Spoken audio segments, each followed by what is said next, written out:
अर्को चाहिँ अहिले सबैभन्दा महत्त्वपूर्ण कुरा भनेको चाहिँ मैले अब एउटा जिल्लाको प्रमुख जिल्ला अधिकारी जिल्लाको ओभरअल शान्ति सुरक्षा हेर्ने भएको हुनाले यहाँहरूलाई म भन्छु सबैभन्दा सुधार्न पर्ने एउटा हाम्रो अहिले संस्कृति चाहिँ के हो भने सार्वजनिक सम्पत्तिको क्षति गर्ने संस्कार जुन छ त्यसलाई चाहिँ सुधार्नु तपाईको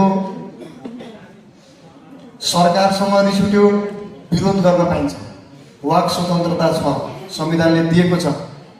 मलाई यो कुरा मन परेन भन्न पाइन्छ मलाई यो कुरा चित्त बुझेन भन्न पाइन्छ मलाई यो कुरा चाहियो भनेर माग्न पनि पाइन्छ अब तपाईको माग्ने क्रममा चाहे तपाईको 46 सालको मुभमेन्ट हेर्नुस् 63 सालको मुभमेन्ट हेर्नुस्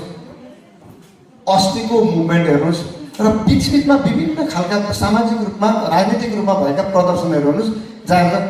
सडक बत्ती हामी नाच्छौँ रेलिङ भाँच्छौँ सार्वजनिक सम्पत्ति तोडफोड गर्छौँ त्यो तोडफोड गरिसकेपछि फेरि पनि चाहिएला नि त चाहिँदैन र घन्टाघर अगाडिको सडक लाइट त अस्ति फुटाइयो त्यो फेरि पनि चाहिएला नि त चाहिँदैन यहाँको तपाईँको टेलिकम त्यो जलाएको देखेर म छक्क परेँ कस्तो रुनु मन लाग्यो मलाई यो टेलिकम भनेको के हो थाहा छ तपाईँलाई यहाँ वीरगन्जको टेलिकम भनेको यो गेटवे अफ नेपाल हो यहाँको यदि त्यो जलेर यो सिस्टम सबै बन्द भएको भने देशभरि तपाईँको इन्टरनेटै चल्दैन त्यो धन्न जोगिएछ यस्ता यस्ता चिज आगो लगायौँ भने अनि फेरि कहिले बनाउने त हामी